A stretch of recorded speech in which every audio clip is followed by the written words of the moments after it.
Leviticus chapter 6, verse 1 to chapter 7, verse 27.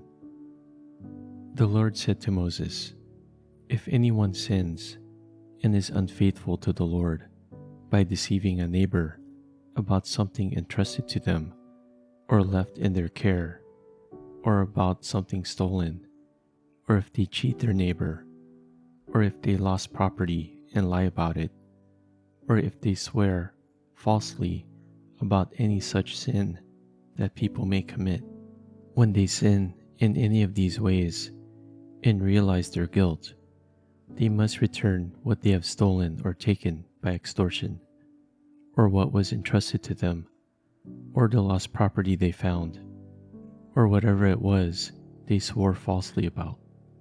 They must make restitution in full, add a fifth of the value to it, and give it all to the owner on the day they present their guilt offering.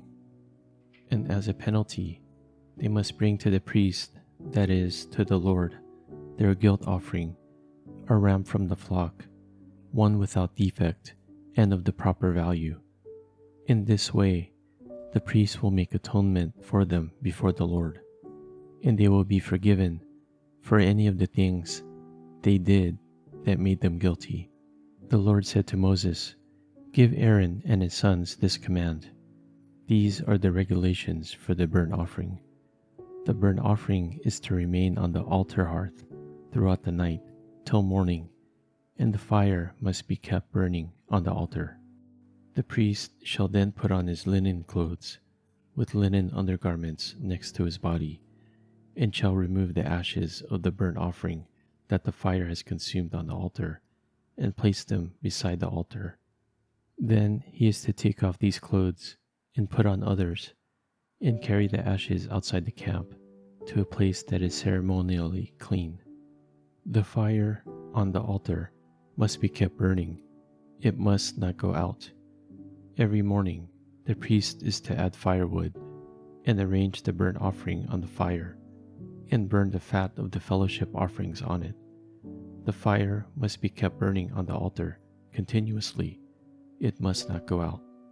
These are the regulations for the grain offering. Aaron's sons are to bring it before the Lord in front of the altar.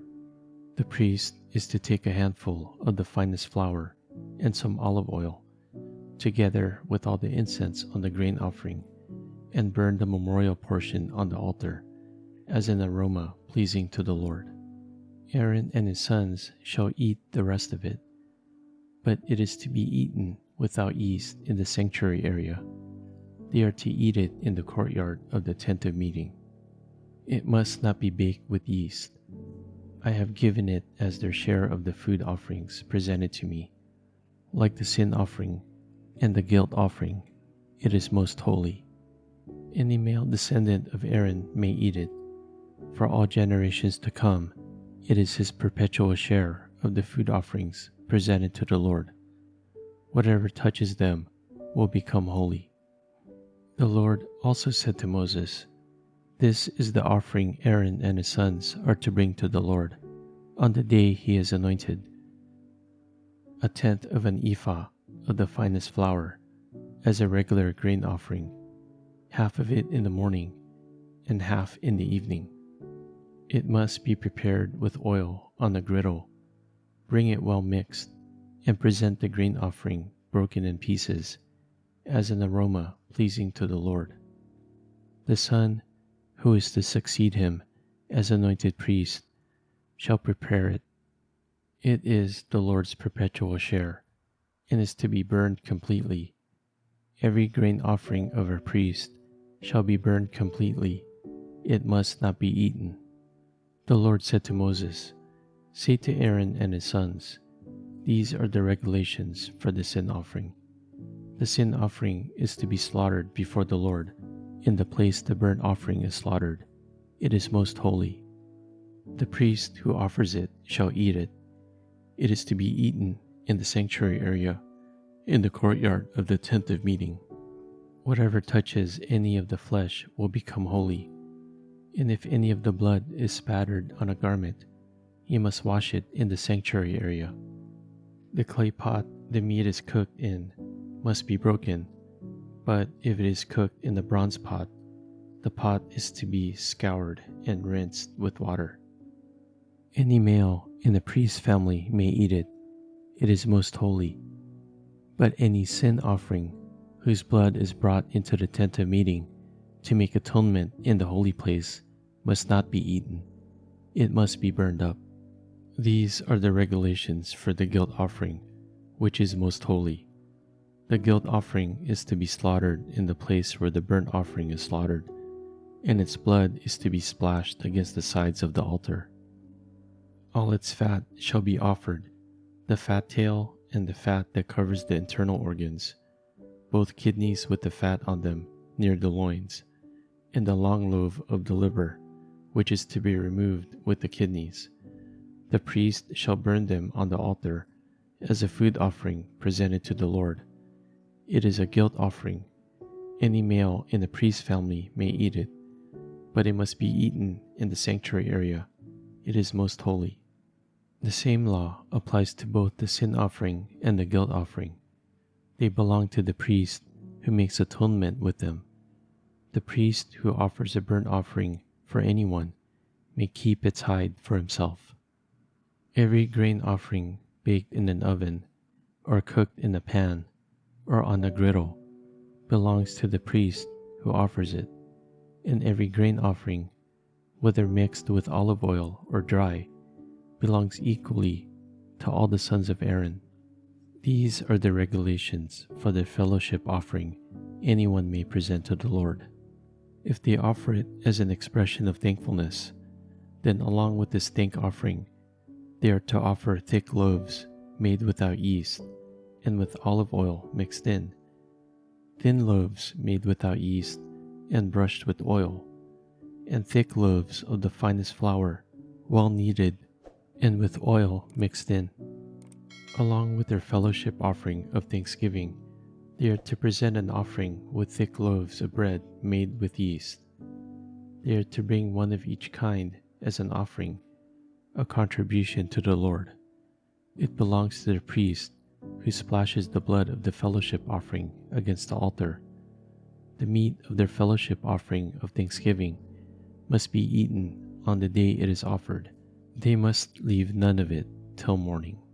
If, however, their offering is the result of a vow or is a free will offering, the sacrifice shall be eaten on the day they offer it, but anything left over may be eaten on the next day. Any meat of the sacrifice left over till the third day must be burned up. If any meat of the fellowship offering is eaten on the third day, the one who offered it will not be accepted. It will not be reckoned to their credit, for it has become impure. The person who eats any of it will be held responsible. Meat that touches anything ceremonially unclean must not be eaten. It must be burned up. As for other meat, anyone ceremonially clean may eat it. But if anyone who is unclean eats any meat of the fellowship offering belonging to the Lord, they must be cut off from their people.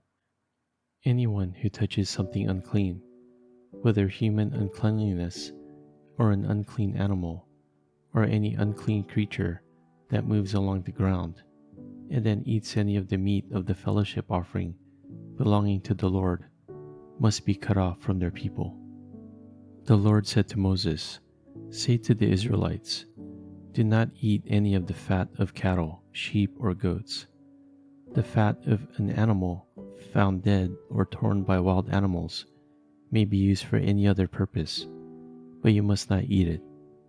Anyone who eats the fat of an animal from which a food offering may be presented to the Lord must be cut off from their people. And wherever you live, you must not eat the blood of any bird or animal. Anyone who eats blood must be cut off from their people." Mark chapter 3, verse 7 to 30. Crowds followed Jesus.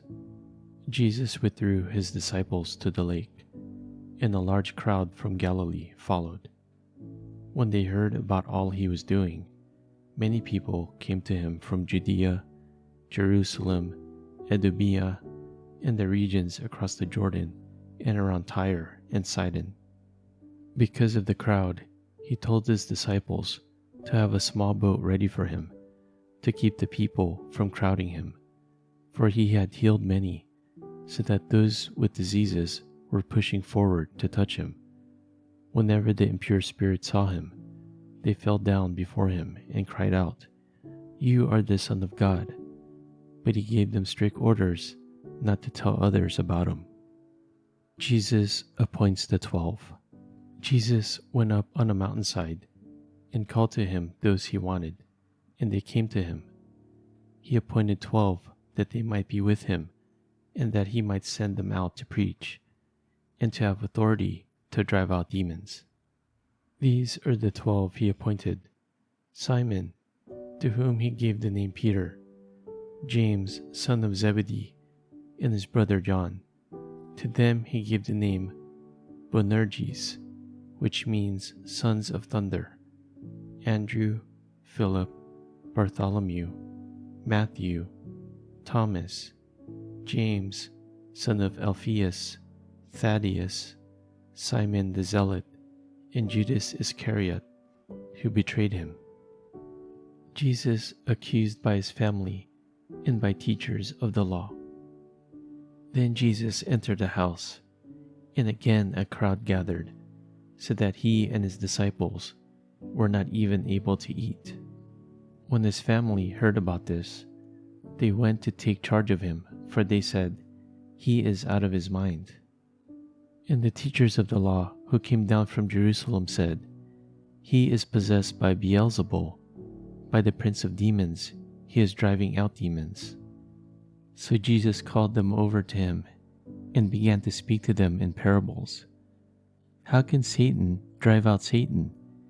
If a kingdom is divided against itself, that kingdom cannot stand. If a house is divided against itself, that house cannot stand. And if Satan opposes himself and is divided, he cannot stand. His end has come. In fact, no one can enter a strong man's house without first tying him up. Then he can plunder the strong man's house.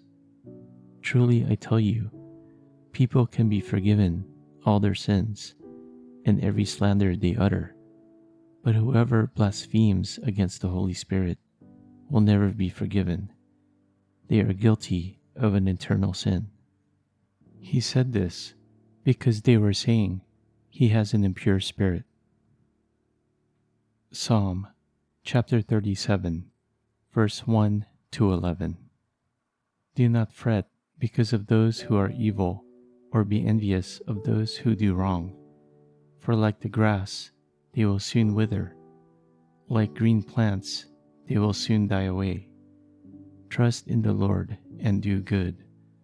Dwell in the land and enjoy safe pasture. Take delight in the Lord, and he will give you the desires of your heart. Commit your way to the Lord. Trust in him, and he will do this. He will make your righteous reward shine like the dawn, your vindication like the noonday sun. Be still before the Lord, and wait patiently for him. Do not fret when people succeed in their ways, when they carry out their wicked schemes. Refrain from anger and turn from wrath. Do not fret. It leads only to evil. For those who are evil will be destroyed, but those who hope in the Lord will inherit the land. A little while, and the wicked will be no more. Though you look for them, they will not be found. But the meek will inherit the land and enjoy peace and prosperity. Proverbs chapter 10, verse 3 and 4. The Lord does not let the righteous go hungry, but he thwarts the craving of the wicked. Lazy hands make for poverty, but diligent hands bring wealth.